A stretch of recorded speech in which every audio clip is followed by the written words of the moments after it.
Hello, hard yarners. Modern philosophy with Andrew Wolfe. What an episode. You talk it out. As soon as they heard that name, people are stopping their run to click it off. I'm going to premise this is potentially your most insightful episode ever. Oh, dude, you know what? I always wonder which maniacs persist with it. I'm sure there are people that go, no. Mate, it is incredible to hear genius framed in a comedy way, a comedic way. It's incredible.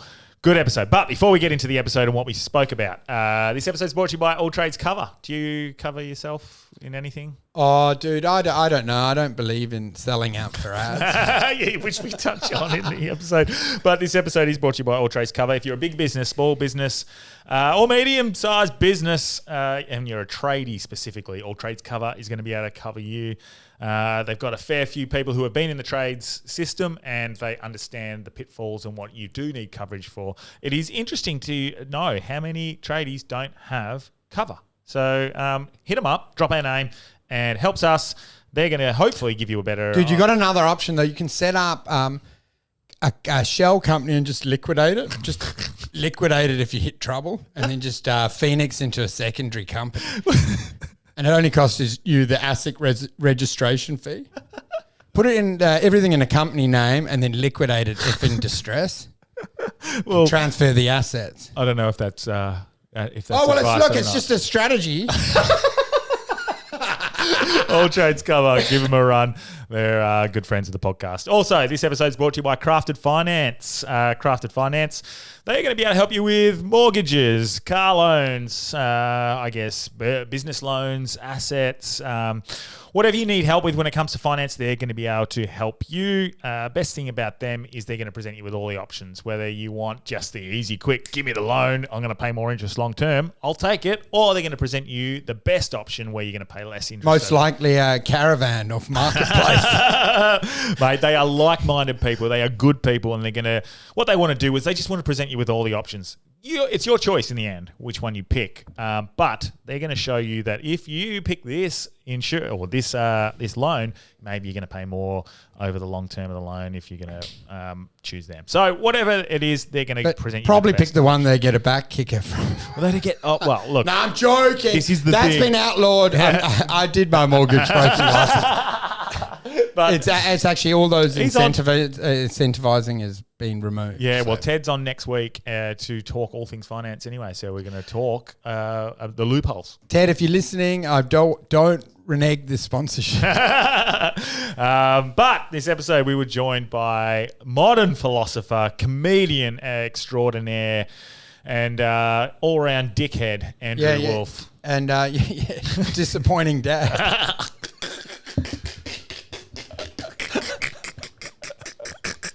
The letdown.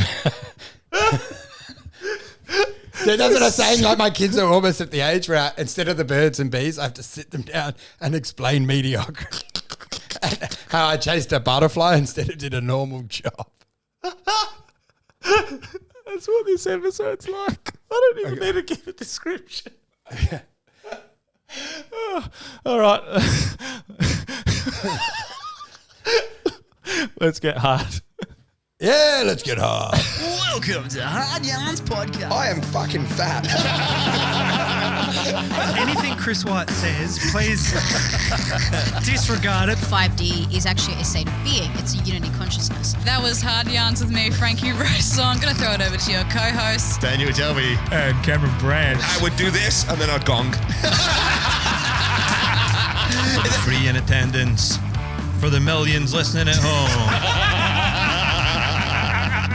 Let's get hard. Well, dude, that's what they call male pattern baldness. I'm sorry to break the news to you, man, but you've got what's that? You got Will Smith's wife's coming through. What is she? Alopecia. Alopecia. Fuck, mate. Speaking of shit, comedy. Yeah. Kill Tony. You watched it? Oh, dude. Well, look, because we just dropping straight in. Yeah. Oh, man, I don't know. Okay, so... Because it's hard for me to watch Kill Tony because it's an open mic. Yeah, but so we watch enough open mics to dread them. So when I'm watching it, I'm like, I do the gong every week. Yeah.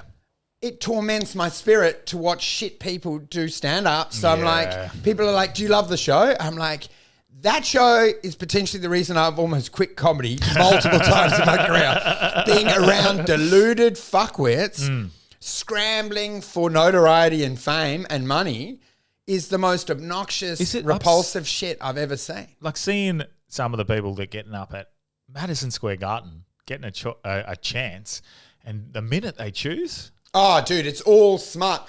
And you know what? They do the lowest common... It should...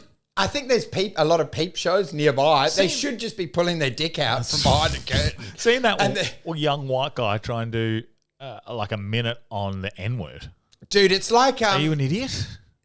They're degrading the hallowed halls. Like Madison Square Garden is elite sportsmen, elite musicians. Yeah. And now you've got a retarded guy in a wheelchair talking about how his ejaculate comes out yellow or whatever the fuck they're doing. Yeah. And man, I always find like the greats, I just imagine them cringing at what comedy has become. And I'm not bad-mouthing. There are good people on that show. Yeah, but even Patel was like the three that are available. Yeah. And Instead of the Fantastic Four, the three that are available. but you know what? It ends up feeling like in the 80s, I was saying it to you, where comedy became like Joey from Full House, where it was a gimmick. Yeah. And they'd wear like a Simpsons thing and go, what you talking about? Whack, whack, whack. Yeah. Whack, whack, whack. And I'm like, eventually people were like, oh my God, this is a parlor trick. Yeah, it's so lame. And it became like magic. Are you finding? I'm finding I'm going up and down with comedy. I Like feel sometimes ashamed to be a stand-up. Yeah, but sometimes aren't you like, oh, everyone's happy, is laughing, so who cares? No, dude, And I then part feel of you's constant like, shame for it. Yeah. And it's the self-flagellation, legends in their own lifetime. I've never heard the greats. You don't hear Richard Pryor going, fuck, live and sunset, am I not the greatest comedian ever born? You don't hear Carlin on an interview going, well, sometimes my mind overwhelms me at how powerful it is. The ideas and insight that I have.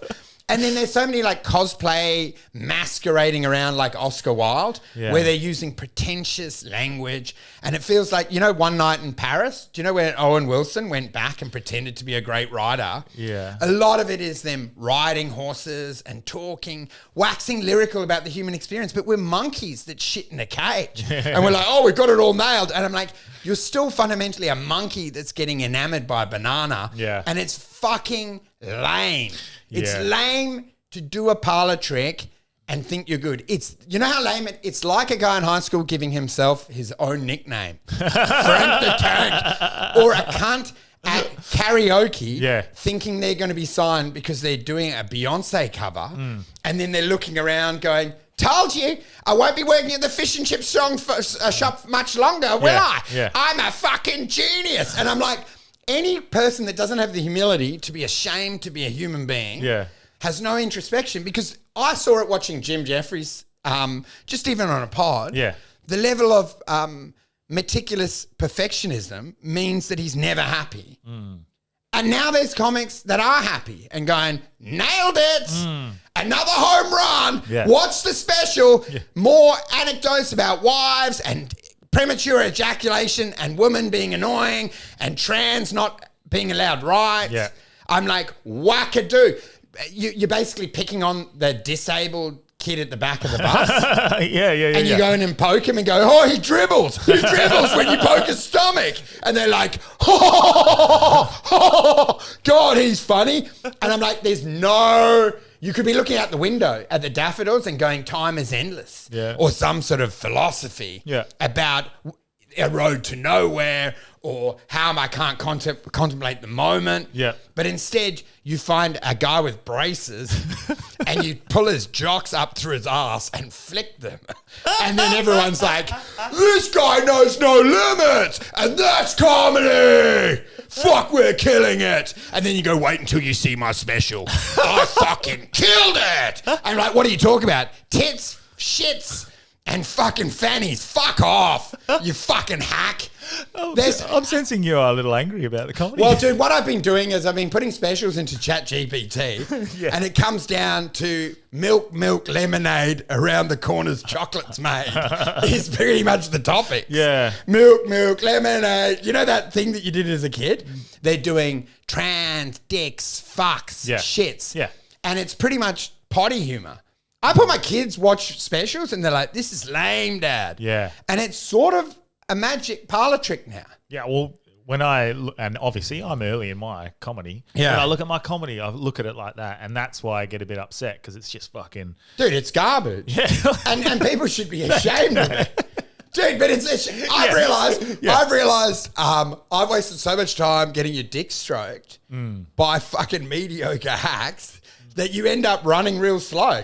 Because it's the same thing that I said to my son. He goes, he did well in the running race. And I'm like, yeah, against 12 white guys from spoiled background. Yeah. I'm like, try run against a Somalian refugee and see how you go. I'm like, don't go and fucking think you're the hero of the lunch yard. Yeah. I'm like, you and everyone in your school is the worst athlete.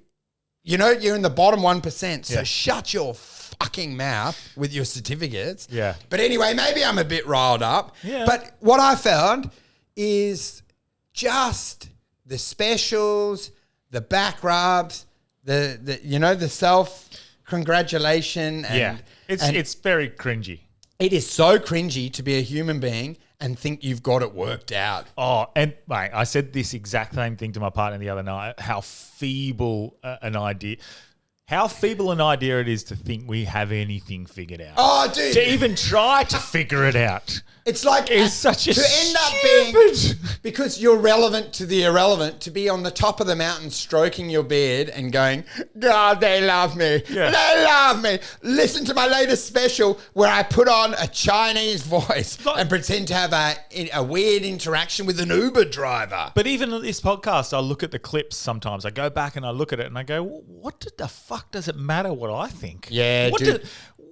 How cringy is it that I would put this out? A lot of people resonate with what I'm saying or what the guest Yeah, is they saying love or it, whatever dude. anyone's saying, but You should be It's a ashamed. You should be ashamed to exist. If you actually reflect hard enough, you should be ashamed that you took air from this world. I kind of agree. Do you know what I mean? The shame of it all that you thought you were valid and you were entitled to walk in a room and go, hear thee, hear thee. I think golf is better than cricket. But this is where I go. Yeah. What a fucking mutt. Don't you think? To thrust your thoughts Into as the- if they're valid. And my favorite is watching people argue. Yeah. Like Yeah, two yeah, yeah. children, like a child projecting Yeah. an inner child onto another inner child. And just the thought, like they don't care about, well, I mean, it's listening to podcasts. I hear them all the time and they're just downloading Wikipedia. It's text to audio on Wikipedia. Yeah. And then I'm like, I know you didn't do uni. You've read other men's ideas. Yeah. And now you're regurgitating them. Yeah. And you literally, I can see your dick growing. Yeah. How it grows. And I'm like, it's not an original thought. Yeah. And to get that deluded in your own image, do you know what it's that, you know when in those philosophies where the woman stares into the puddle and falls in love with themselves? That's what humans are doing in comedy now and in the world. There's no great work. They're in there and they're getting paid like Taylor Swift to produce fucking fluff. It's filler. It's cake filler, dude. Because it's more, isn't it? And you know what it is? It's that shit that they put on top of the cake. But it's unedible, but looks good. But doesn't it also does it matter? Who cares? Also, like if we're at that point? Yeah, dude. It's sort of, I saw a great thing where like they had a clip of Kurt Cobain and they go, do you think he would be able to resonate with the algorithm? Or it was effectively saying, how would he take down this rape me and how would he make that successful on Instagram? Do you know what I mean? And you're like, it wouldn't be. Yeah. He would have changed that to a fucking Starbucks commercial. That's the other thing I hate. Bill Hicks called it and we broke the wall. Advertising is despicable to me. I know you make a lot of money out of it. No, but yeah. But taking people that entrust your to try be a comedian or whatever, you're meant to be against the machine, and then to find yourself suckling on its dick, how you're not compromised. Yeah. When you're in there and you're like, I'm going to be a truth sayer, and I should actually be able to call out and go, that comedian is a fucking retard. And then you're in there going, drink Starbucks. Yeah, and yeah. Manscaped, I use it to shave my transvestite wife's pussy. Do you know what I mean? I'm like, Well, how can you have any credibility? Well, this is why, like, I think I told you how we turned down. You shouldn't say transvestite. I just realised. We turned down Disney Plus. I think I remember you telling you that. Did I? Yeah. And just because we didn't agree with some of the things they do, but also like we just had a podcast sponsor. They came on, and then the business partner looked into us and said, "Oh no, we can't be part of that." And so they pulled out. We had a new sponsor coming on next month. Oh, dude, and they watched more, and they pulled out. And so well, I don't care. I'm not going to stop doing it. But that would be an issue long term, regardless, because if 3 weeks in they start going, "Oh man, maybe don't put it on for this episode," or can you take us off? Like, I'd have to start editing. Like, it would just be dude. But I find for me, it's like, how many pairs of silk slippers do you need by the infinity pool? Like, I don't understand why a sportsman has to trick people that trust and see him as a hero and a fan to wear Chinese Nike shoes instead of just going, hey, do you know what I wear? Brandless shit. Do you know what I mean? Yeah. Kids can go to Big W and you can get $1 shoes. Why doesn't Usain Bolt wear $12 shoes from Big Dub so everyone can have them? Yeah. And go, you know what? I'll give you a hot tip, everyone. Shoes are fucking irrelevant. They're a piece of rubber at the bottom of your foot. They don't help you to dunk. And you know what? Food is not that. The Pepsi Cola is not helping you to be good at sport. 19 Weet-Bix is not good. It gives you diabetes. Do you know what I mean? I slammed down 19 Weet-Bix. Brett Lee says he has 19 Weet-Bix and then runs for 9 hours. How many overs does he do? There's no way in fuck he's having 19 Weet-Bix and then doing 5 hours of intense But people bowling. fall for that advertising. I remember my mum and dad giving me Weet-Bix going, you're going to be an athlete like these guys. Dude, Nutri-Grain was like that. Yeah. One of the highest sugar thing. Yeah. And these guys are on their fruit and special diet. And I'm like, you know what you should do? You should be forced to honor what you're doing. So if you say you slam down 19 Weet-Bix, I want to see that cunt do it every fucking game and go like, put the sugar on like you did in the ad. Yeah. And now go and do it. And he'd be like, my gut hurts. And we're like, yeah, no shit. But you did it to a 9-year-old kid who then had the worst game of his life and you didn't feel bad. You didn't feel bad when you were running and going, you know what? I prefer Adidas to the Nike, but they gave me $9 million. Mate. And you lie. And you know what? When you die, you're a lying little sellout. Yeah. Do you feel good at the end of this? How much shiny shit do you need in the world? There's nothing you can own in the world that matters. Don't you think? No, that's 100%. It's all shiny definitely. shit, dude. Yeah. Shiny rocks. And you're willing to sell out all the other monkeys in your cage for more rocks. Yeah. You fucking grub. Don't you think? You as a sober person are so insightful. No, but you need to have better... also angry. No, but you got to have better scruples, man. More depth. Because I think, like, isn't that the reward? I was explaining to my boy, I'm like, you don't need to listen to any scripture or religions.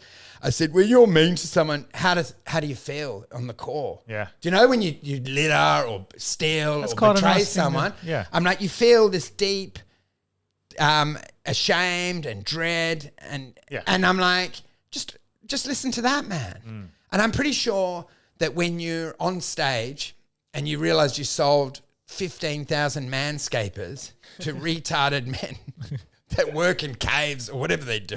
Yeah. Do you know what I mean? Yeah. It's the hypocrisy of, like, I was trying to do a bit of even judging other people, man, like with swearing and stuff. Is this what you want your comedy I to want be it to be about? more like this. Yeah. And they go, oh, fuck. Well, it's still fucking hilarious. They go, the C word offends me. And I'm like, yeah, it's because you're privileged. Try go down a mine for 16 hours and not come out the other end of it saying the word cunt. Yeah. Do you know what I mean? Yeah. Spend 16 hours in a coal mine and don't come out saying swear words. Yeah.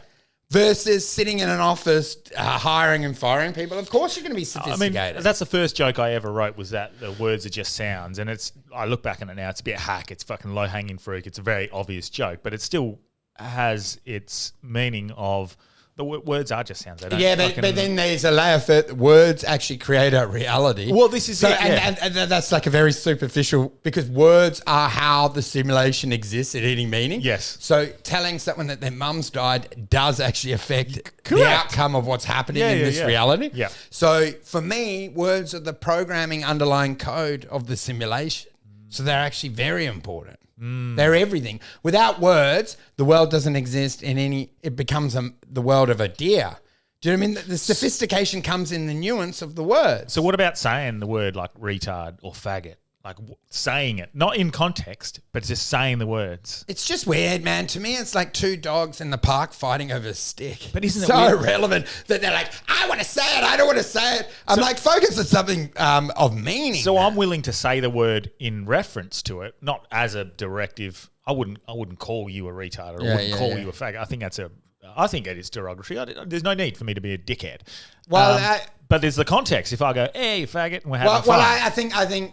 Is that I think wrong? you maybe I have to don't know. look at your internal compass, because when you say do you know what I mean? Like when you do say it, how does it make you feel? Well, this is it. Because when you see I a would dribbler never say right the next to you, I and would you never say the it, N-word. Like, do you feel good about it? That's what I'm saying. Yeah. Like you might argue, and you all have the semantics of like, yeah, we did it in this, but I'm like, if you're on a bus and go like, fucking this, and you look around and see one, how do you feel? Yeah. And when you see the mum going, you'll be all right, Jimmy, and she scuttles off her autistic son, Yeah. and he's got a tear down his eye, how do you feel? Yeah. And I'm like, do you want that privilege? Great closer on your special. You're a fucking genius. Yeah. Oh, cutting through the bullshit. I'm like, So did you there is feel- a level of did just you be fe- kind. Did you feel good? Yeah. Knowing that your special went out and a little kid at night was staring at the wall going like, the world doesn't love me? Yeah. Did you feel good?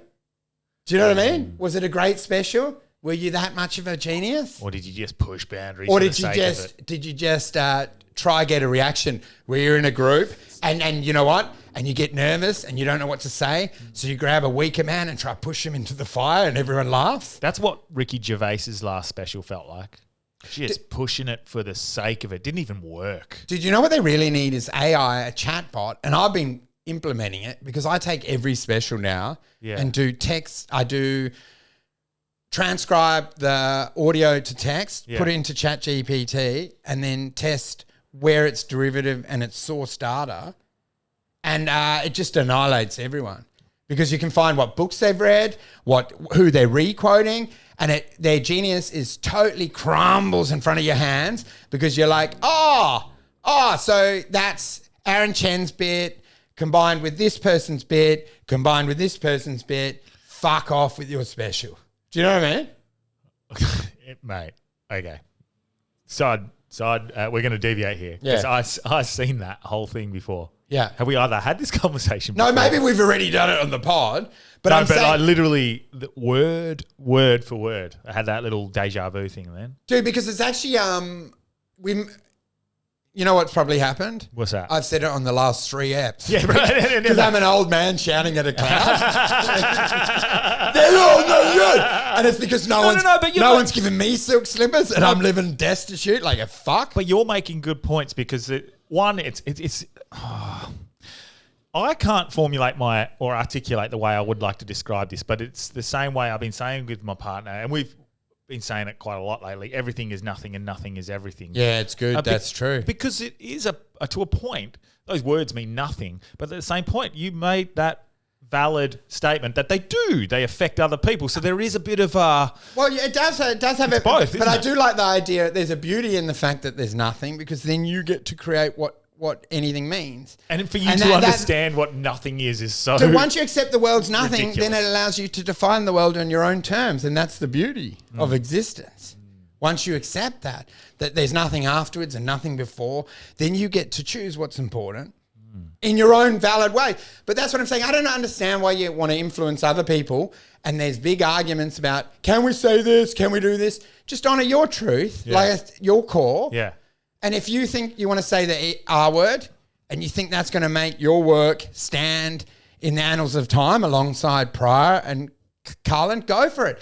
But if you're trying to ring up Joe Rogan to see if you could do it, Yeah. you're a copycat.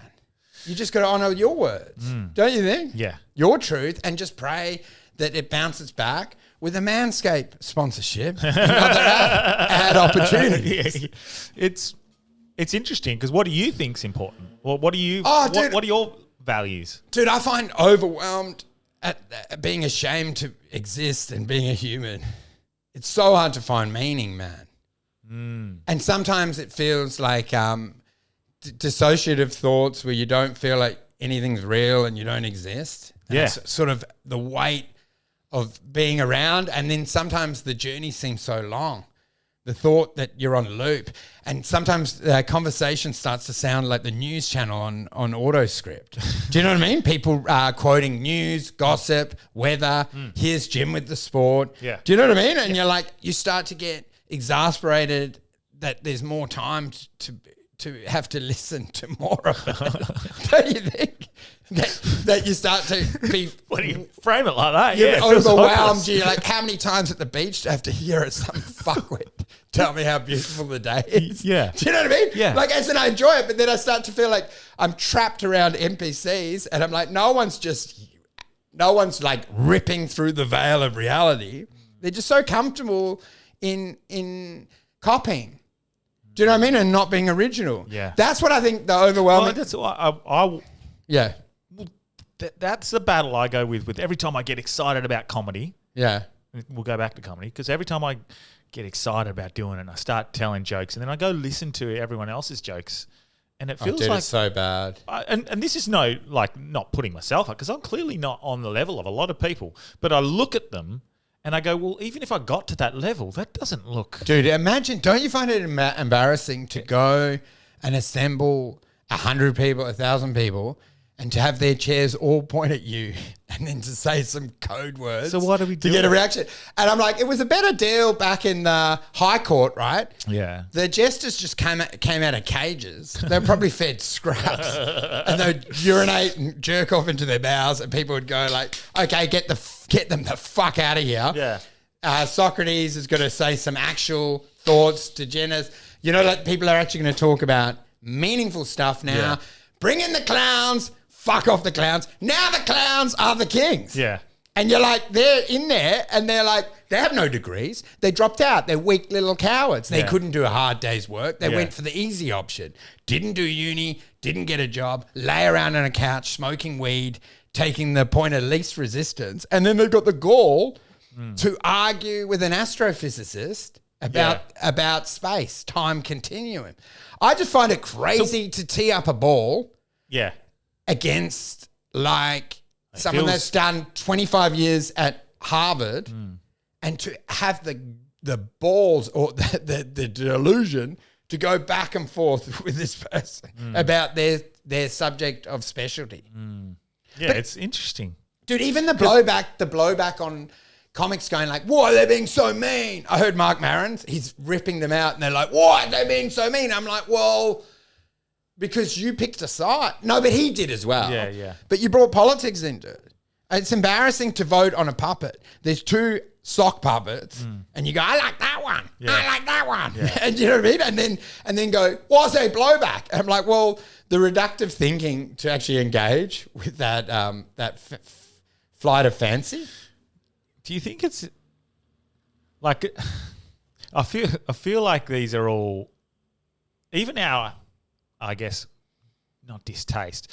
What would the word be? Even our even the things that enrage us Yeah. are entertaining to us. Dude. Don't you think they are a form of entertainment? Dude, it's yeah, and you're just trying to get reactions from your program. Don't you think? Jam the buttons. It is quite funny to get angry with someone reverse parking in front of you at the shops and realizing how pathetic you are. Yeah, I saw a woman at the petrol station who was late and she's yelling at the Indian guy, you're making me late. Don't worry about the V drinks. Don't worry about the V drinks. And I was like, it's hysterical. Yeah. Because she took no ownership. She was late because she slept in because she'd probably been masturbating till 3 a.m. And then she lashed out at the Indian guy because he took 3 seconds too long to hand her a V energy drink. She was drinking 3 of them. Do you know what I mean? I think that's the telltale sign in And itself. her storming off in Huff. her Suzuki Swift angry, heading off to a hairdressing job. It's insane. Humans are pathetic, really, when we including ourselves. Oh, mate, it is so primitive.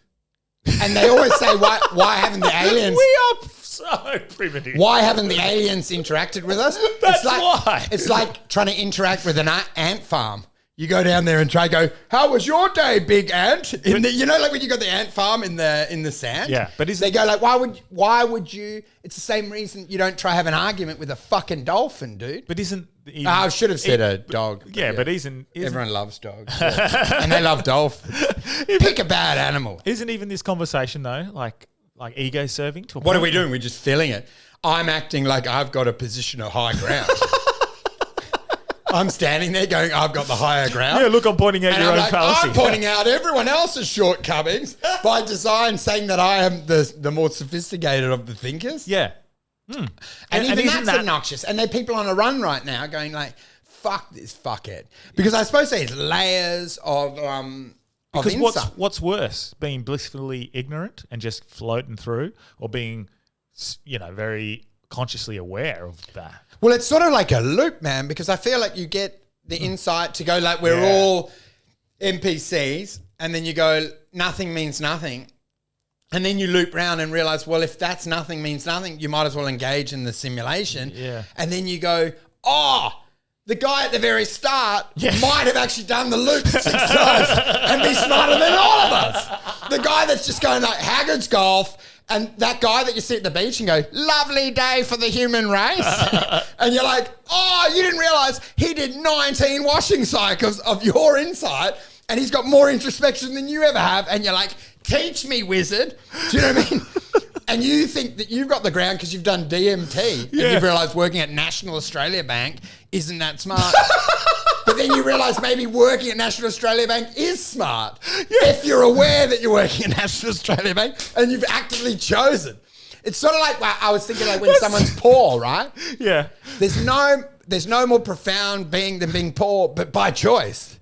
If you're poor by circumstance, you're a loser. But if you choose to be poor, you're an elevated thinker. But the irony in that whole way of thinking is how profound that way of thinking is. Oh, dude, the loop thought is crazy. When you go, okay, you're poor because of bad choices. But then I think if you're actually poor by choice, you're the greatest human alive. Now, by being aware of that, yeah, can you make an... And that's what I'm saying. Like, if you're homeless by accident, you're a fuck up. But if you're homeless by choice, you might be one of the smartest people currently alive. Which is so... And it all comes down to the which side of consciousness you're on. How self-aware you are with your outcome. Maybe that is the direction of your comedy, is pointing out the feebleness of human psyche. Oh, dude, but you know what the thing is? It was like watching Stanhope, who's so good. He would do the poison pills, like the really insightful stuff. But then to make it popular, he still had to do an old Nana's voice. My titties run down. My titties run stray. Yeah. He'd have a great insight. I'm going, that's what I've come here for. And then he goes, my titty milk brings all the dogs to the yard. Yeah. And then you would see like the selling, you know what I mean? He would sell deep poetry to some people. And then he had to fucking put 19 wheat picks on top to get the plebs to go along. And I suppose that is the intersection of great comedy is you perform to the homeless guy. One's chosen to be homeless, the other's by accident, and they both see a truth in the bit because you blend it enough that it's a double-edged bit. So some person thinks, tits start sagging, and the other person thinks, we shouldn't be transfixed by the human form. So even so I look at your comedy, for example, and I go, that is the best comedian in Australia. I'm not going to pump. Mate. This is my favourite part. It's when you hear someone on a pod entrapped, where they go like, nah. But wait. But wait. Yeah. I'm not going to. But I am then going to say, but your flaw is you clearly can't pace for an hour. Yeah. Too much. And some people would go, well, there can't be too much laughing. Yeah. Well, I've been to your show for an hour and you're like, you're sore. Yeah. It hurts. There's no down moment. So that's obviously, you've got areas to improve. Just like 100%, everyone. But you know what the thing is? I don't have the patience. It's, the guy at the lights that hits that button to do the crossing. Yeah. I just love hitting it, and then you just go bang, bang, bang, bang, bang, bang, bang, bang, bang, bang. So I know, man, that's a lot for an hour. But could you do that for 20 minutes over and over again? Go to Yeah, lounge, and go- then I'm like, why does it have to be good anyway? Who gives a shit? Like, it's Yeah, embarrassing yeah. to be a comedian.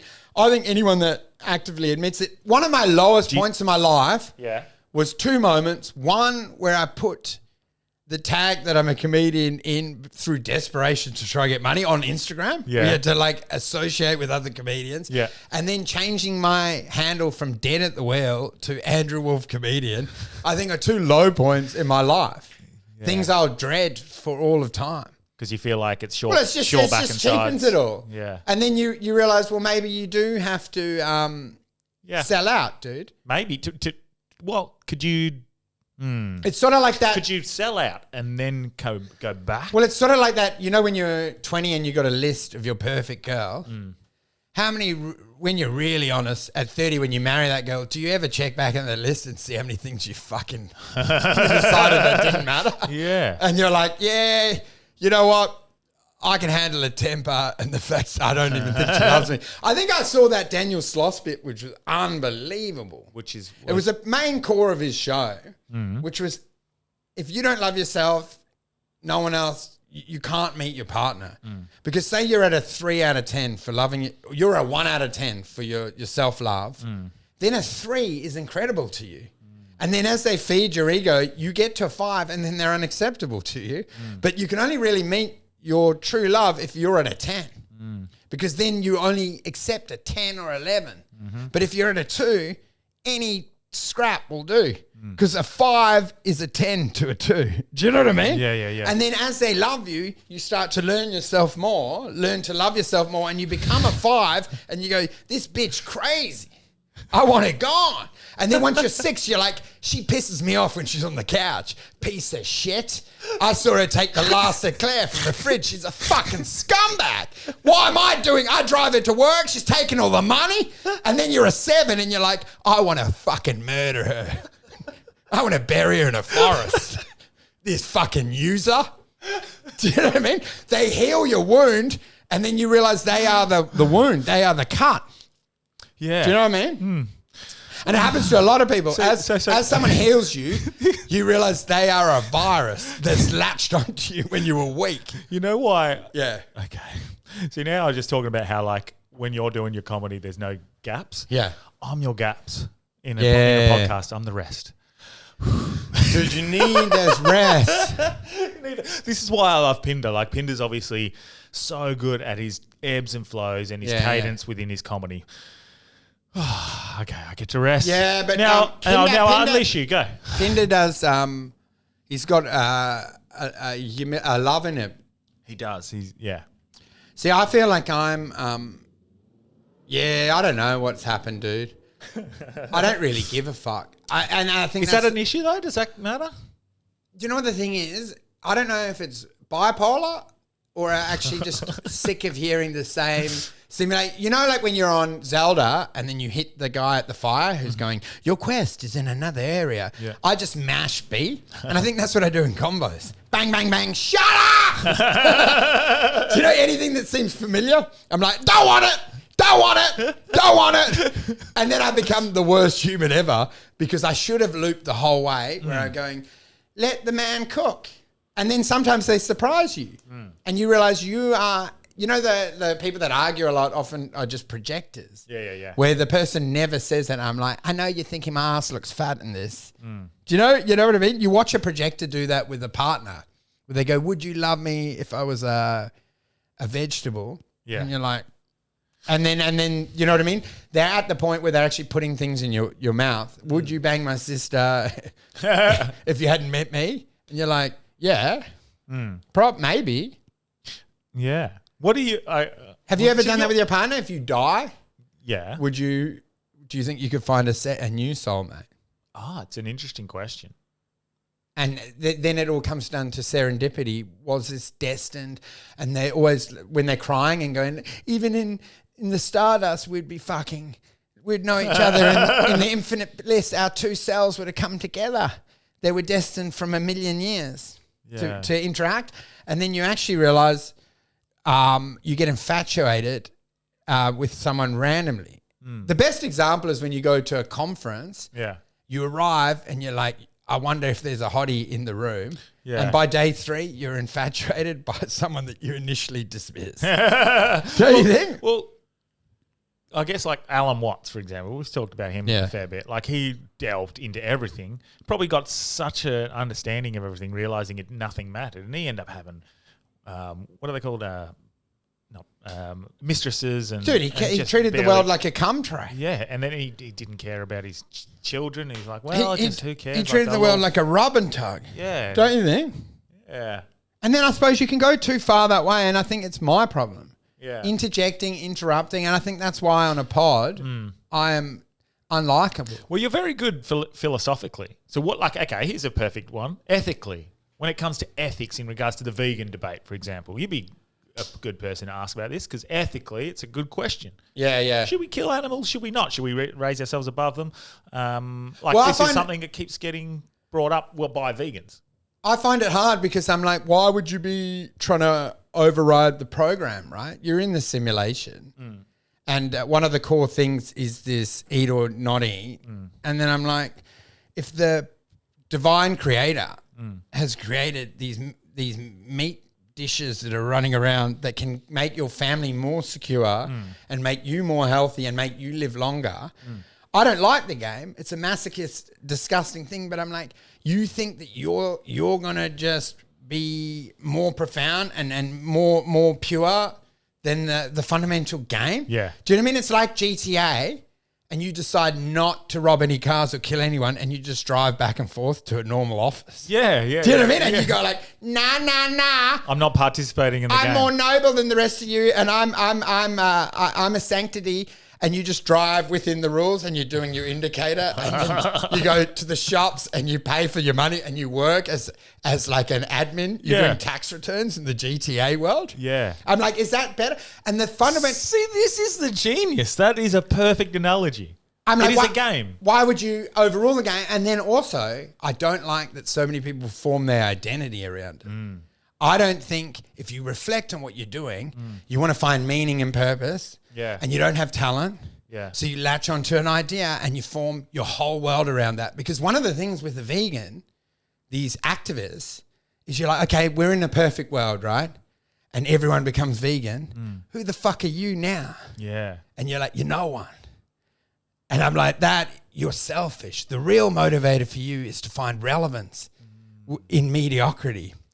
Because you didn't have any point, so you found an outlier point and you formed a world around it, and that's all you talked about and that's all you thought about. There's a million things to talk about, but guess what you talked about at every barbecue? The only thing that could rile people up and get you noticed. Yeah. And then I'm like, in a world where we all agree with you, who do you become? No one. And I'm like, that to me is incorrigible, because fundamentally what you're doing is trying to act better than other people for their base desires. And you can find it in everything, in religion, in sexuality. You're trying to say, I'm better than you because I don't do what you do. Yeah. And that is weak. Oh, see? Okay, that's all I'm going to do for the rest of this episode. Pose you questions. But do you think that's true? Mate, that's the most perfect answer I feel like you could get. You've given it perfectly. Do you think they're like that? Because it is... Well, maybe it's not perfect, but it's certainly... Do you not think they should feel ashamed of that? Is to live in a world and judge another human for their decisions, and to, in your own lifetime, to try to be a legend in your own lifetime, or, you know what I mean? Okay. And go like, well, I was better than you. And the other thing I have with veganism is it's a class thing. Because the poor are not able to make this decision because they don't have the money. So it's sort of like, you don't get, if you're on welfare, you can't make this choice. Because meat's, you know what I'm saying? Like, you've got to get the chicken nuggets because you get 800 for $1. Yeah. Do you know what I mean? And then you go like, well, I'm on a vegan diet. I'm like, yeah, because you're spoiled and you're Western. If you, there's no option. The closer you get to the bottom of the tray, you know, on the boat where they churn up the sheep, the closer you get to the Maslow's needs hierarchy and get to the bottom, the less choice you have for morality. Yeah. And then your ethics are out the window.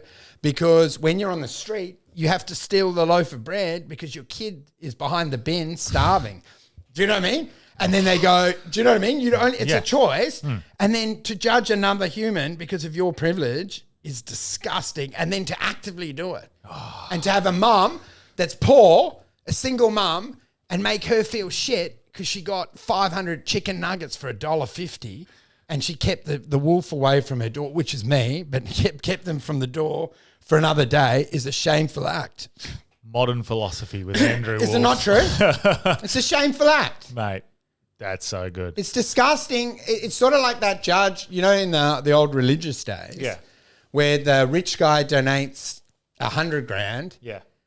But the poor person crawls up to the church and gives $1, but it's all they had. So and it meant more. My biggest issue recently with the vegan stuff was I hosted Jack Higgs and then Tash came after me in there and I didn't have to have that conversation. I was so respectful of him in that conversation. I didn't push back on anything, bit my tongue a lot on things that I really wanted to and didn't say some of the things I wanted to, specifically because I think when you get in those fucking back and forths, the conversation goes nowhere, which it barely went anywhere as it was. But I just wanted him to present his ideas because I think that's a really good thing to do. Yeah, yeah. I think two people who oppose talking openly and calmly is a great thing. And then for the whole vegan community to come at me and say I'm a fucking... Dude, they went meat hard, abuser, hey? like, but for what reason? Like, I didn't have to have the And conversation. they had a tantrum and it was very annoying because you had given them a platform. Yes. I don't know whether I didn't have to. Whether you had been... I didn't listen to the interview. You but shouldn't. I don't know. It doesn't really go anywhere. But I thought it was... for me, it's one of the worst episodes I've done. It was pretty cheap because then I saw a clip of that guy on the jetty. Yeah. With a guy fishing. Fishing, yeah. And their kids around and they would have got that rod for Christmas. Yeah. And they're yelling, strangle a dog. Would you rather strangle a dog? And I'm like, you could do that to anyone, man. You could go on a gay parade and he puts in front of your son. Yeah. Do you know their sons are there and goes, rams a dick right up the ass. Yeah. Do you know what I mean? It's very cheap to bring adult concepts around children. I find that fucked.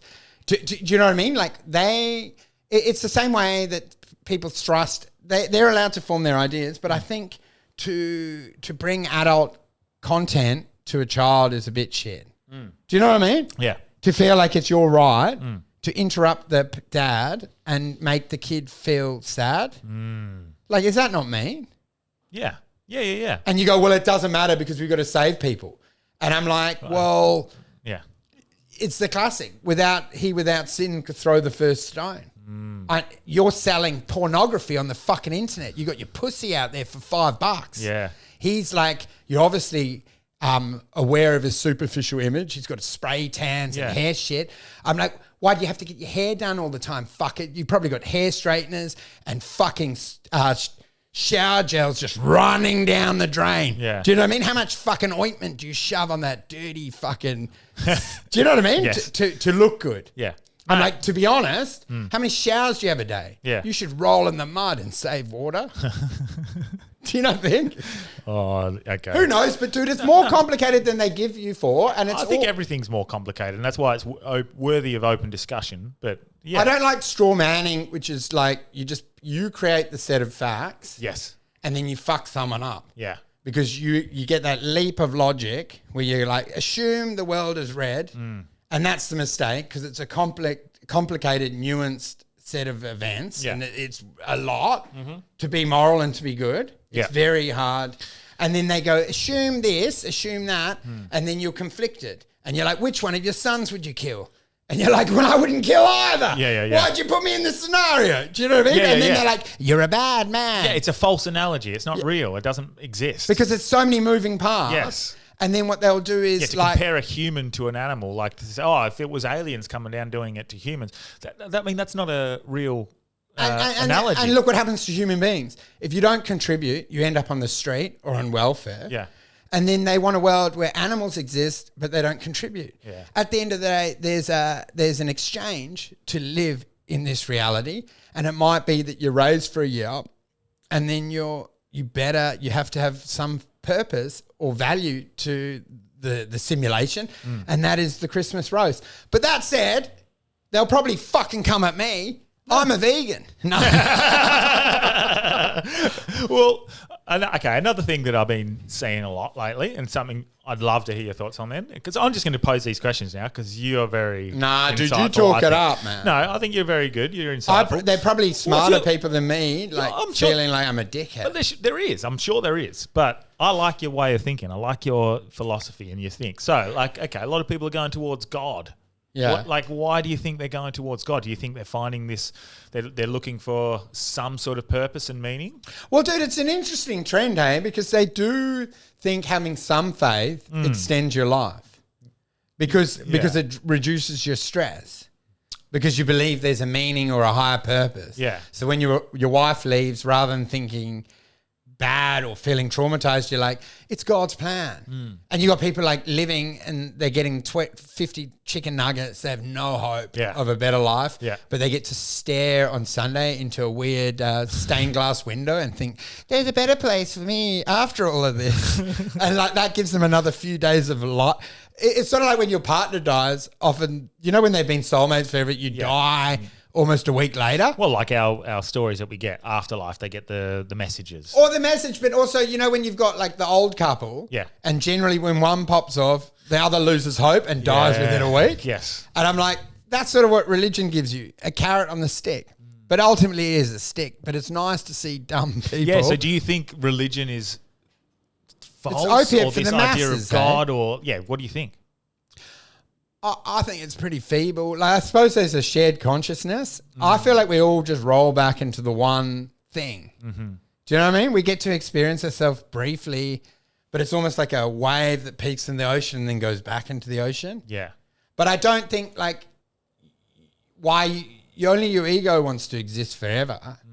Just to glance over the, you know what I mean? It's like climbing Mount Everest, right? Just to appear from the top peak briefly is the point. Yeah. And that's what life is. But our ego requires that we're there forever, and then eventually we're celebrated, and then we're put on the side of the mountain, and then everyone goes, oh my God, what he said at the top of that mountain was so profound about the infinite existence.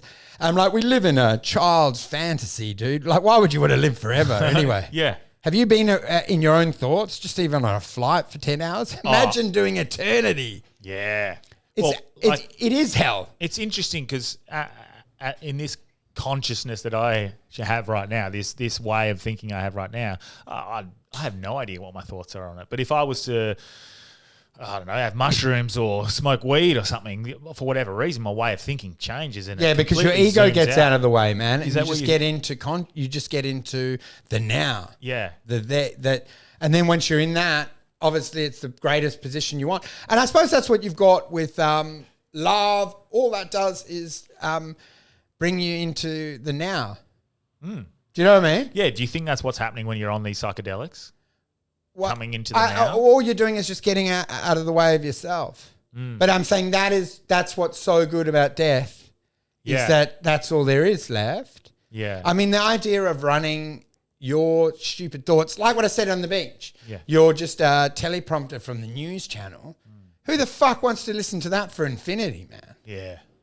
Yeah. All you really want is that feeling of like, that feeling you feel What a blessed opportunity we have to even exist. in a sensory deprivation tank on mushrooms. That feeling of nothingness is what we're all craving. And then even like love or success, all they help you to do is feel closer to that. But you can get that is everything and nothing at the same time. Yeah, everything is nothing and nothing is everything. But it's very hard. And then you're like, why would you confuse? Like, why would you give a Down syndrome guy a Rubik's Cube and we sit there for 80 years looking at it? Is it a prank? Is it Kill Tony of life where they just basically put you in a weird conundrum? It's kind of hilarious, hey? Where you introspect about what it all is and they haven't given you the tools to ever even solve it? Yeah. Do you know what I mean? So it's like you set up a Survivor challenge, but it's impossible to actually do. Yeah, look at these monkeys trying to fucking figure shit out. It's sort of like that move on Survivor. I think like the ultimate challenge, the ultimate win is to just lie in the hut meditating and just not take part in any of the games. And they're like, you know what? I think he actually won. Because they kept going, come out of the cave. We want to do a challenge for a Starbucks. And you're like, and you're there for 8 weeks. And they do this on like a hunger strike. And they give you food and you don't even come out. Dude. Imagine just meditating in one of the huts for the whole 8 weeks. Like this, like a Zen master. Oh, I want to see you And on they go, what are Survivor. the worst? Dude, that's what's crazy. They have sniffed around. I've mentioned it on the pod a lot. Multiple times trying to convince me in there. Survivor, I got to the STD check. Yeah. And then I was like, dude, you're just doing cattle calls to show that they've, like when you're hiring people, you need a few CVs to convince the boss that you tried. Yeah. But it's actually your brother-in-law that you've hired. Do you know what I mean? Yeah. Or some nepotism or some shit. So they brought me in multiple times. For an interview. And the final, in the Survivor thing, we got to the end and it was like a basketball player, an Indigenous netball player from Australia. They didn't get in. Yeah. And then they rang me up for Big Brother the last few weeks and they're like, we want you in there. And I'm like, I'm sick of your bullshit. You ring me in. I said, last time I got an STD check and you fucking wasted my time, dude. I spent 2 hours talking to a psychologist, and I didn't get in. But they've lured me back in, dude. This is the So you're going to go on Big Brother? No, this is the need to try change your circumstance. I said, I don't want to go on your show, but I'm out of options. I said, I'm going to have to go on your shitty show. I was like... I said, I'm going to piss in the sink, in the communal sink. I said, I want to burn TV to the ground. In there? Oh, man, that's... Yeah, the world needs more of Andrew Wolfe. Oh, so dude. I want to see you on there. Dude, well, I had a... I'd watch, and I don't watch reality TV. I had a chat yesterday. With Big Brother. Yeah. Oh, But, dude, the bipolar is crazy because I realized, like, I've got so many stories nailed. Because I've done them so often, I didn't finish any of them. She thought I was mental. I was talking about, like, I was in a boiler room and then I jump and go, like, so we're on a boat. She's like, what's wrong with you? And 20 minutes in, she goes, I've got another call coming. She goes, I've got another call coming. And then I messaged her and go, look, if Big Brother doesn't work out, how about a job at Endemol? And she was like, and I go, dude, on the call, I was like, you got the job hiring the monkeys. I said, how do you get a job like yours? oh my God. I was like, how do I get your job? Yeah. Mate. But I was so scared because you know what I told her? I couldn't imagine. You being my psychologist would be hilarious. Do you know what I said to her? I Make me go, feel good. if you betray me, it's the final act. I said, I know you pick a villain. And I said, let's just get it on the record now. If you turn me into a villain, I'll never believe in humans again and I'll end up living in the woods Oh my God. in absolute sorrow forever. So I said, it's on you now. I said, I know you've got to do your days of our lives and cast different people. Cast me as a villain. I'll lose all faith in humanity and you will have destroyed my soul. Yeah. And she was like, yeah, anyway. So what are your thoughts about having sex on the show? She goes, what are your thoughts about getting your dick out in the show? Oh my God. Yeah. Hectic. It's hectic, dude. I want to see you on there. Dude, I'll get in there. That's what I took of random things. Squid Game. Yeah. Faith in humanity. Have you watched season 3? Yeah. What Do you think it got worse and worse? I don't know. It's interesting because what they've cleverly done. Spoiler alert! Anyone who doesn't want to know what happens at the end. A lot of the Asian guys die. Yeah, they're like A lot of the Korean people die. Yeah. But spoiler Korean alert! War, brother. They've set it up very well. Kate Blanchett at the end. Yeah, they have one moment and she's going to be the new slapper. Yeah, they're clearly setting it up so it's going to be a franchise written in American. But you know what? It's like that like a US narcissist, the woman that stares into the pond and falls in love with themselves. It's exactly what happens with comedians. First episode, unbelievable. Yeah. A life, ideas, obviously something that someone had been thinking about at 6, 8, 15. How good would this be as a show? Yeah. How good would this be a show? Yeah. And then the following seasons, cheap parodies of the original idea where they'd been at award ceremonies and goes, what I really liked was this. And they're dumb people like, you should have more bang. Yeah. And then at the end, we'll have big fireworks. And admit it, got cheaper and cheaper. It got like a toothpaste thing with season 3 was that last squeeze where you have to grind your fist to get any ointment. But the faith in humanity part, like he, again, spoiler alert, dies being a good human. Like he just gives his life for that child. And I like he obviously... Which is kind of nice. I like that. I didn't like it. You didn't like it? Well, because I think like I believe in... What is that... what do you think? You want the hero at the end who survives? I believe in and they're upset genetics. again, Genetics, and I'm like, that repulsive dad's lineage shouldn't have been kept. Oh yeah. Do you know how... you think like the dad, because the dad was a cock. You know eugenics, where you're trying to get the best DNA? I'm like, I think that cocky, self-serving dad's spawn probably isn't good for this place. So it's like, fuck that baby. That devil baby has a 50-50 coin chance of being an absolute... So you know what I thought about the kid? Yeah. The kid, I was like, this guy's about to sacrifice his life for this child. Yeah. And then it's a baby. It grows up to be like a 15-year-old little fucking bitch and just being a dickhead, spoilt brat. You'd be so upset Weigh it that up you because sacrificed he your life. won't be thankful. We know that guy's a good guy. How much good would he have done with the money he's got in the subsequent part of his life versus a spoiled brat kid with no imprint on reality and how to be kind and nice. Yeah. And it's basically a crapshoot hoping he'll be nice. He's got all the money in the world, and you know what he's going to end up doing? Setting up gulags and prostitution and do you know what I mean? He'll end up doing... he might end up ruining the world. Yeah. He's got all the money in the world. What do you think he's going to do? Yeah. Put people into slavery and destroy the world. And you've just given Darth Vader the keys to the big ship. But so that, like, this kid has and this is fantasy, but like it brings up a good question. So this kid has the opportunity to live on, and the thing that went through my head was like, when they're 15, 16, are they going to sit back and think, I need to live the best I possibly can, be kind, empathetic, because this one person sacrificed their life for me to exist? No, they won't. He'll become a Nepo baby. But this is what we all do on a far lesser scale. But like, do we have an appreciation for having the existence at all? Well, that's what's funny. At times you can have that like moment of clarity where you go, this is such a pleasure. This is a privilege. I'm so blessed to exist, and I will experience it in the best possible way and with the most empathetic, compassionate way I could possibly do. And then you just slip out of that way of thinking again and fall back into line. And think about the audience. They know life corrupts because they know a pure, fresh meat is obviously of more value than anyone that's lived any portion of life. Oh, yeah. So the whole fundamental thought that life teaches you and forms you, we know it's a lie. Because when presented in that show with the choice of a man that has confronted the fact he abandoned and fucked his daughter over with his gambling habit, and then eventually found, well, I can't fix her life, but I can do good for others.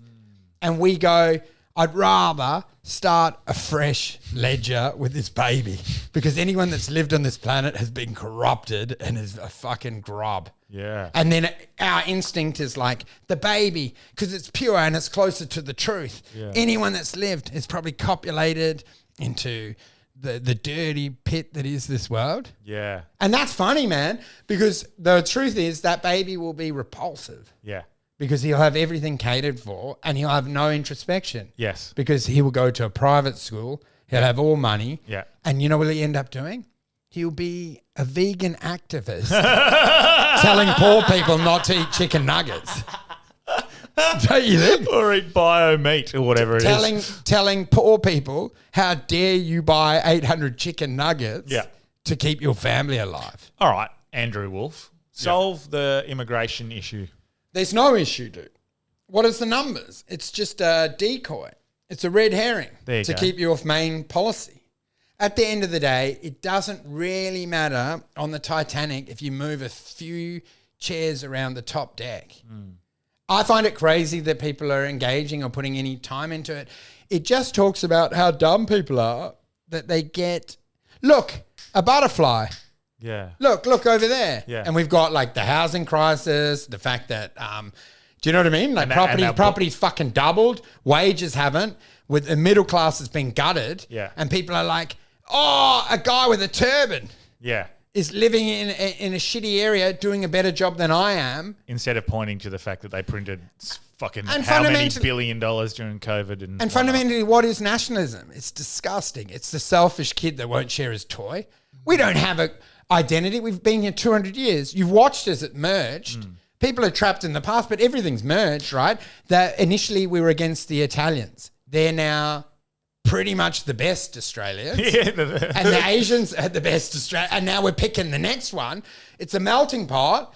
And I'm like, why the fuck wouldn't you add spice to the curry, brother? So do you think that the fear of like, well, we get pushed this idea of Islamophobia and I guess It's all going to merge into one thing, Yeah. like the shared consciousness. And it's just a selfish kid that got rations and ran off into the corner and tried to keep it with their three mates. because we can see the silly decisions the government are making, but do you think that's by design? To just Well, how's this as well? The racism of it all is that I was just saying like, fuck, I lost my point. oh, you lost it. No, but I was saying like, why? I just there's value into all thoughts, man. I don't understand why a hardworking immigrant isn't as valuable or as valid as some fuckhead in thongs. That's true. Do you like it that much? Are you proud with our pies and our really sort of cartoonish identity? Yeah. Do you think like it's something you want to hang your hat on? Well, what I don't like is like going to a primary school, and because we have to be inclusive to other religions and whatnot, we can't do Christmas carols, for example. Yeah, I think yeah, That's yeah. a thing where if you're coming to the country and these are the values and the traditions we have, we don't change them because there's more people that Well, don't think agree of with this that. for an idea. You judge an immigrant, right? He's been here 20 years. Mm-hmm. Your little cunt child has only been here 3. So he's more Australian than your child. Yeah. So kick him out. He doesn't even understand the footy. Yeah, yeah. Do you know what I mean? The taxi driver supports Carlton and knows to have beers before and after. Your kid's like, why are we watching the pig ball? Get out of here. Do you know what I mean? Yeah. Your own children have less of an idea of the Australian identity. So if you want to kick anyone out, get rid of the children that are yet to be informed into our little tradition. I wonder if our way of life has been threatened and changed, though. Is it? Do you think? Dude, Or does it matter? has life... Because I've always thought they always national do- lines and imaginary borders were just... Comedians always do it. Hilarious. Comedians always do the bit. I'm like, food courts prove it all. Yeah. How good food's improved, it's all improved. Imagine if we had kept it as it was, they're just pies and sausages at the food court. How good's going to your shopping centre and have all of that? That's the only evidence you need. And that's what's happened in culture and in values and thought. More into the pot adds value, Matt. At the end of the day, no one really gives a shit that drunk Irish people decided kicking this and doing that was a big deal. Surely layering the cake is just going to make it taste better. Maybe. It's just the same thing, dude, that happens in life, right? Is it adding, though, to our own cost of living? It's when people And our freeze. housing? Do you know how everyone freezes their life? And you're in 20s and it was the best moment in your life, Yeah. and then you never grow from that? Yeah. That's what we're trying to do with nationalism, right? Is freeze and go, no change, no change, no change. But life's always evolving. And I think it is a natural functioning of being alive is to challenge ideas continually, bringing them in. I just find... Do you think the fear of terrorism and Islamophobia No. and anti-Semitism and stuff Dude, is it's a all real it's thing? all red herring. Yeah. At the end of the day, what do humans want? To be loved, to have kids, to have social, to have barbecues, in whatever context it is, right? But they're all doing it. Maybe they're people higher up saying that we're different. We like to wear a sheet around the barbie or whatever the fuck's going on. Yeah. But fundamentally, our core needs are the same, and it's all just pointing at things that aren't real. I don't think that that people are that different anyway. Yeah. I found it when I went to Dubai. I was blown away, and I know it was a Western version of it. Yeah. But I'm like, I don't know. And I know there's extreme shit, but there's extreme shit in Australia as well. Yeah, yeah, yeah. They're fucking weirdos in Australia. Yeah. Go online, dude. Yeah. They're people I'm ashamed are Australian. I find it interesting that people pick and choose depending on a trend on what they should protest for. Or like you to see the pro-Palestine protests. Yeah. It's for me, it's a nice thing to protest for. Obviously, we don't want to see what we're seeing over there. Yeah. But it's a very cherry-picked thing to really protest for. They're not protesting for Yemen. They're not protesting for the 8 million children a year that are put into child. Yeah, dude, it's so complicated, missing, man. I don't think anyone should judge compassion or humanity. Yeah, even if they get it of a kindness, even though it's just a futile gesture. Yeah. Do you know what I mean? And it's a call to arms that means nothing because 12 people in a bridge don't really stop that bomb landing because they don't give a shit. But then I also think it's cheap when someone picks up one bit of litter going like, what's the point? Yeah. What's the point? It's still a nice kindness. Yeah. And I think there's a nastiness undermining acts of generosity from other people. Yeah. Do you know what I mean? The fact that they went out on a rainy day and walked on the bridge because they love people is something to be celebrated because it's the best part of us. But I think that's probably part of the intention. Like it all feels like by design by our own governments because they understand what you've just talked about. We're very simple creatures and we'll just we'll divide and we'll pick a tribe. And I believe it's win-win for the government. Yeah, but also think about it's good. So you're talking about the Palestine marches and stuff? just division in itself. How good do you feel though at the end of that day? You didn't change much. You went, you had your sausage sandwich. You should have had a vegan sandwich. Yeah. You marched on the bridge. You lay in bed and thought, fuck, I'm a good person. That's a nice dopamine hit for you. Yeah. You could have been a rub and tug. You got a real pure one. Yeah. You all hugged each other and you said, we're going to fix this. Yeah. I don't know. Yeah, no, I don't know either. Do you know what I do feel like it's all it's divisive by design by our governments. I do think that they're just trying to implement more control because it is win-win. Win-win, if they're allowed to bring in more migrants, for example, it's going to up their GDP, make them look a lot better. Yeah. And then if we start to go, hey, we've got a housing crisis, we've got a cost of living crisis, and you're bringing in all these new people, and then we start getting angry and we see that and we start revolting, generally that gets violent. And then what can you do if you get violent? You can probably impose more laws, more sanctions, well, that's more interesting, legislation, and it ends up just censoring us more, keeping us more oppressed and basically under control of the government. So it's win-win either way. Do you think they're strategic or just self-serving? It's just coincidental. No, I think it's. You think there's a mastermind going turn left at the next light? No, I think it's they would assess both sides of that and go, right, well, the mastermind is, well, if we bring in all these people, it's going to up our GDP. Awesome. If it doesn't, we'll just implement more control measures and then we'll win that way as well. Yeah, dude. And it's a bit like remember bedrooms. Trump and Elon doing their Doge? Yeah. Finding all these inefficiencies that are the nature of bureaucracy and then going, look at that. I'm like, everyone knows a big functioning dinosaur tramples on a few flowers. So I'm like, and then they go, look at these flowers. I'm like, look at your flowers. They just do the classic CEO, the new MD that moves in and goes, we're going to centralize because decentralize is not good. Yeah. And then the next guy, we're going to decentralize because centralize didn't work out. And it's just the same tactic on loop forever, which is pointing out all the scabs, all the warts. Yeah. Do you know while they rob? Oh, well, that's exactly how it feels. You see what happened, even like with the Epstein stuff. That was the one thing that was a very big did push. you see that camera thing? I did see the camera thing, yeah. Where they actually saw someone going into the cell. Up the cell, yeah. Yeah. But it was, they were carrying orange prisoner sheets or whatever they're called, the outfits that they wear. So we seen them go up, but didn't see them come down. So they're like, so you can get up and down. You could they showed the angle, you could get in and out of that room for whatever. If you hug the right corner, which is interesting. And then they go, it's orange sheets. And I'm like, it's just a cake with a file in it. But watching you see Virginia Guthrie die of suicide in Western Australia. Only a month after getting hit by a bus. Yeah. And only a few years ago saying, I would never commit suicide. And you're well, we've just watched them kill someone in front of us, and what are we going to do? No, but I'm saying, this is it. What are you going to do? It's which part of the newspaper you're going to waste your life on.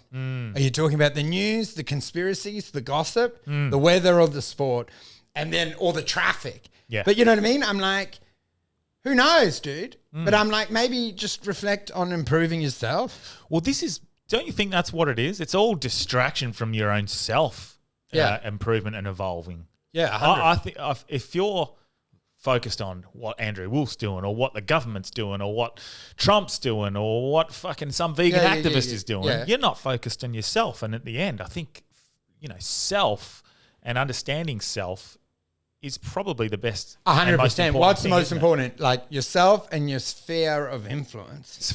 And making that good. Yeah.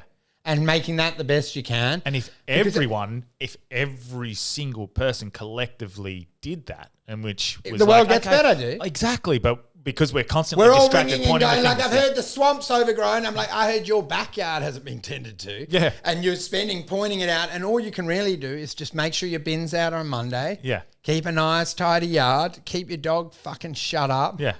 Try not to play music too late. Yeah, if we weren't- Try to be respectful of the old woman who can't put her bin up. Yeah. Maybe put her in the bin and put her in Yeah, you know what I mean? but just, help her. Yeah, just focus on self and be kind and compassionate to everyone that you come But in maybe contact that's with. what, because you get into your conspiracy of like psychedelics and they teach you that.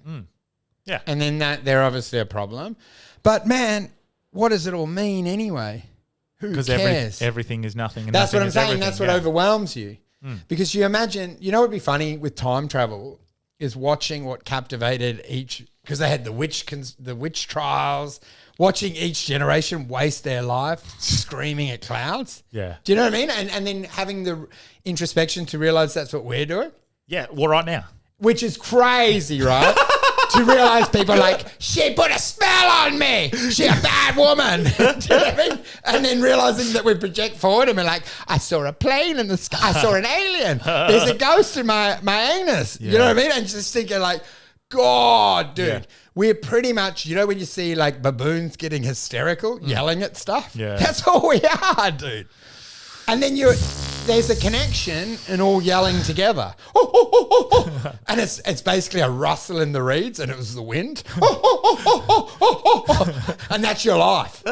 You spend your whole life. We're all monkeys. Dude, imagine that. Yeah. Spend your whole life yelling at a shadow. But does that matter? If that's fun? Is Fills that your fun? life, dude. Yeah, yeah. And what you have to realize make is to get your core coding and go like, why am I doing something? What am I getting out of this? And that's what comes back to comedy. Not sure, nothing.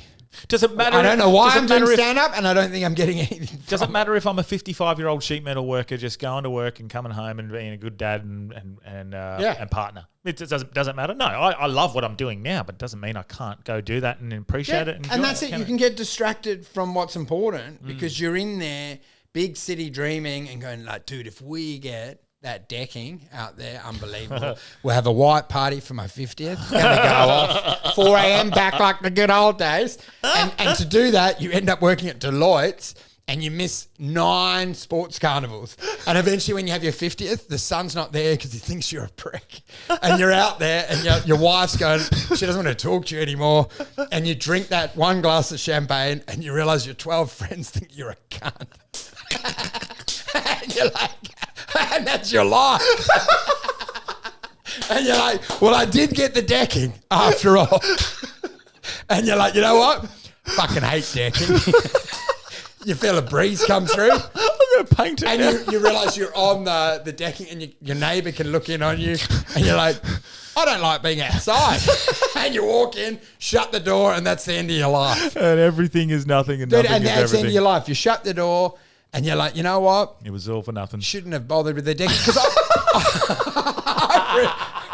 I've realised that with the moment that you got your kids is the only best bit. Yeah, yeah. Raising them is crazy It's good, because you isn't it? get to tinker with another human and put crazy shit into their Inflict head. your own trauma onto them. It's going to take them 30 years to solve that Rubik's.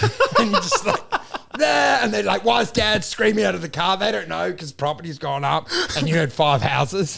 And you're like, get in the car! Get in the car! But you know what I mean? And you get that 20 years with them. Then they never want to talk to you again. And then you get to go on fucking cruise ships looking at postcard photos. That's all that people do once they're old. That's the most terrifying thing. It's like religion, but in your own life is retirement. Yeah. Is that lie. Well, mate. This is what your comedy has to be. 'Cause it's funny. Put the shoulder to the wheel, mate. How good is it, me? Don't you- 70, we're on the deck. We go to Tahiti. We'll finally see Tahiti. And then you're wandering around like ghosts. It's so sad. Isn't that interesting? Because when you do go to these places and you're there and you're like, okay, cool. Yeah. Do you know? I spent all that time saving all this money and planning all this stuff to go here, and I'm seeing this beautiful building in Barcelona, and I'm like, Dude, this is what I'm saying. Your pod talks a lot. Are ghosts real? They are. It's everyone in retirement. Because they no longer have a meaning or purpose. And their idea was like, dude, how good is just like doing nothing? Just get your soul atrophy, get your brain to atrophy. You lie around and you just check the posts. See, and this is it. This is where your future is with your comedy, in my opinion, is pointing out the futility of existence. Well, man, but it's hilarious because it's quite that's humbling. Not popular, dude. I know, but it's humbling and it's exposing, and when you can laugh at yourself, because we all think that. Yeah, but imagine this. It's better in a book on your own time. Imagine this Friday night, you've just had your hair permed. What did you do that for? You put the dog in the kennel so you can really have a good night.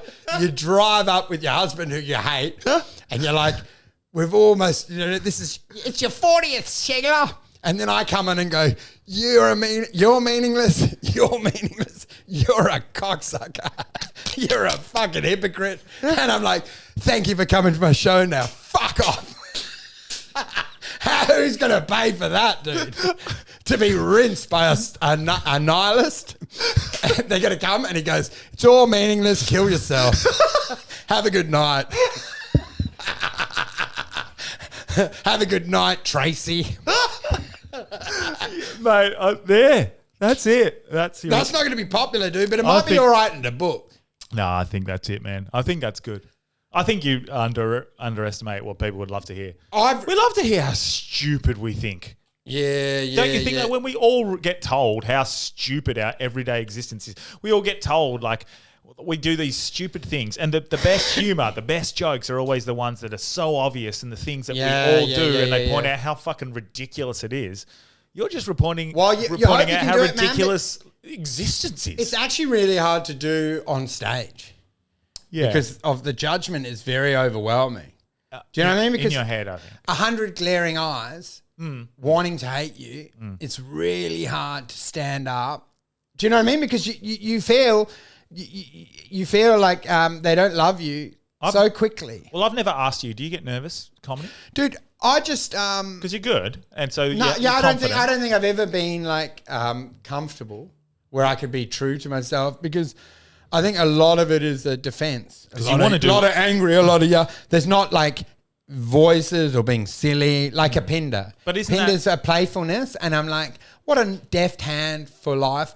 I'm in there blunt forcing it. Fuck off. Whereas he's like tiptoeing through the daisies and making everyone happy. Yet I'm like, it's so much better. But but don't you? It's a better night out. Isn't it nice for you to realize, because you obviously care about your performance if you're worried about it, uncomfortable whether or not you're doing well or not. So isn't that like a confirmation that you do care about and you enjoy it?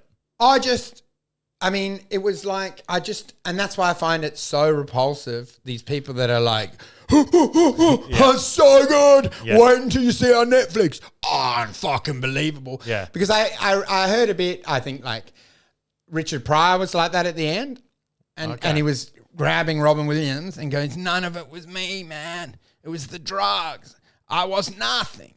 I was no one. Like, he hated himself at the end, and he felt that it was just the drugs that he hadn't actually expanded his awareness. He hadn't got to a point where he realized he was a genius, so he hated himself to the end.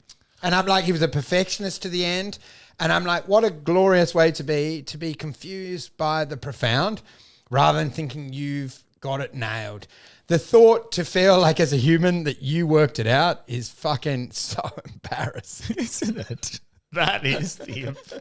To think you've worked it out is one of the most pathetic things I've ever seen in my life. It's exactly what came to me the other night. The two And the word feeble is what I used. Yeah. But I said to even consider the fact that you've worked it out or even attempt to work it out. Dude, you know when I saw the best version of it was the smugness of the CEO when he walked around and he looked like Humpty Dumpty in his suit and you could see sort of his shirt half tucked in and he walked through the group and he thought he had it all worked out and he was a pathetic creature of a man indulging his base desires with yachts and boats.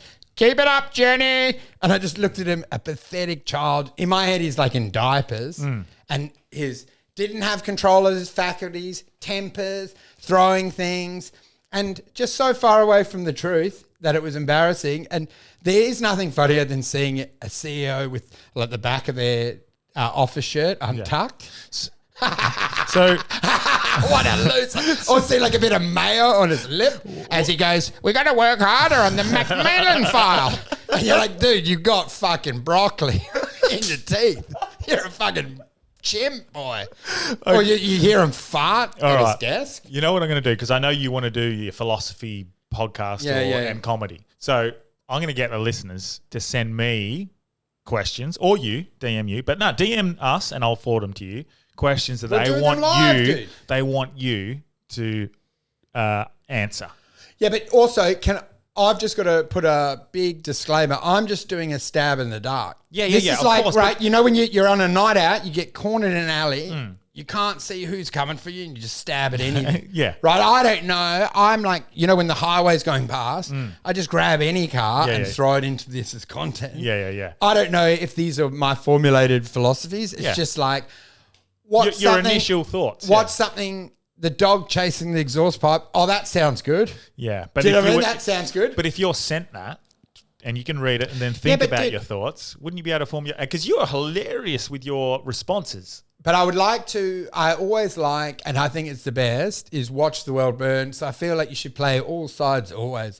So I like that the answer will change day to day. That's so good. Like I'll actually go the vegan, pro-vegan in the next pod and try to see if I can argue it. I'm going to clip up that and have all the vegans come after you. It was even the Palestine thing. Because initially I thought, oh, what a fucking cursory gesture. And I thought, oh, it's quite fun to talk any act of humanity is good. Do you know what I mean? It's quite nice to diminish the people that are like, fuck off with your stupid flags. I'm like, well, at least they're trying. Yeah. Do you know what I mean? This is it. There's an injured person on the beach. You know they're going to die because they've been bitten by a shark. At least you're trying. You're watching again. She's fucking dead, dude. She's lost all her legs. Yeah. And there's someone at least doing CPR and you think you're better. She's a dead bitch. She's lost too much blood. And then you're drinking you're smoking and drinking a daiquiri. Yeah. She's dead. Yeah. Give up on it. And they're like, at least they tried to administer first aid to the corpse. What did you do? Mate. Wandered around and said it was hopeless? Should I give you any sort of... Should I read you some stories or should we just finish there? What's the biggest ghost? No, I think mate, this has been a fun Dude, episode. I saw some ghosts and it was anyone over 70. Anyone over 70 on a Kentucky trip or whatever they did. Mate, I think we'll leave it there because that was good fun. That was fun, dude. That was good. I like that, man. You should. I think there's huge value in you doing a philosophy podcast or just clips. Well, you know, get them to send you the ideas and you can break them down in a humorous way, or even doesn't have to be on a clip. Maybe hit comedy. But you know what's hard? Well, fuck, you do what you do. Listening. You know what you're doing. You listen to people. Like when I do it, it seems all right. But when other people do it, I find it obnoxious. So it's so conflicting. Yeah, because what I've done now, I should be ashamed of. Yeah. If this was anyone else and I'd listen to it, I'd be like, shut your fucking...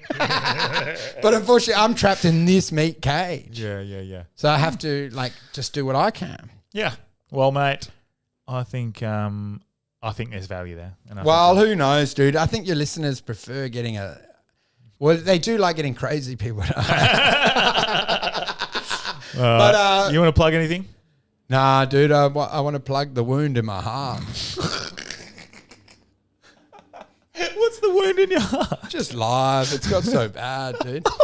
I thought it was I was so dissociative. I didn't think it was real, but now it is real. I'm really poor and I'm really scared. and mate. I don't know how to make it from here to the end. I can't wait to see you in September. Get over there. Oh, dude, we'll have to see because there were going to be so many gatekeepers there. Do you know when you try to get into the church, you've got to also get through the people selling shit at the front. Yeah. And there's very good chance I end up just getting shoved. Do you know what I mean? To penetrate is hard because there are a lot of people that need this. This is the thing, and this is why we go back. Full circle goes back to Kill Tony, and you're watching these people who are getting on, and they've created this little platform there, centralized in Austin, and people go out of their way to get it. They don't realise that there's genius and far greater outside their circle, and there is you. For Well, example, I don't think so, but I think they should definitely have a better filter on derivative ideas, derivative premises, derivative personas. Yeah. Because you could just run ChatGPT, and 80% of those premises I don't like. But Maybe less. But because also- I'm going there next month. Yeah. Maybe 12%. but broadly speaking, though, like I think it's a great thing they're doing. Like they're giving the world an idea to see what open mic comedy is. It's our favourite. It's the Cinderella story. someone bomb. Cinderella story. You give someone a night at the ball. Yeah. In a way, you can look at it. And if they take that ball and run with it, That's out. what I'm saying. And in a way, you judge it, and you're like, no, you took the ugly kid, you dressed him up in a dress. Yeah. They went to the ball. Yeah, maybe the initial motive was a prank, but they ended up winning Belle of the Ball, and their whole lives changed. Yeah. And you're like, oh my God. Yeah. That is what's glorious about it. Yeah. They've taken people, average people, and given them a dream, and that's why everyone watches it, because there's nothing better than picking just a random schmuck and giving them everything in this horrible world. And they're like, I could get it. Yeah. That guy just yells, "Mut, mut, mut." And I'm like, he's got $1 million. And I'm like, it's like the Kardashians and realities. There's a golden ticket out there. A golden ticket winner given to a mediocre mind to indulge themselves. And it's sort of like it gives hope to everyone. Yeah. Everyone can eventually become, the emperor in the invisible suit. Mate. And I mean, what a glorious thing. And look, I've got to put a big disclaimer. There are talent out there, yeah. including in that sphere. Yeah. And then there's obvious examples. They don't have to be pointed out that shouldn't potentially have done it. But in a way, it's beautiful that they got something like that. I love that. You've summed that up perfectly. Well done, Andrew. No worries, mate. Thanks for having me. Oh, and they're here for you now. Great there you episode. go. And yeah. It was consensual. What's this? All right, mate. See you, mate. Hey, Roo.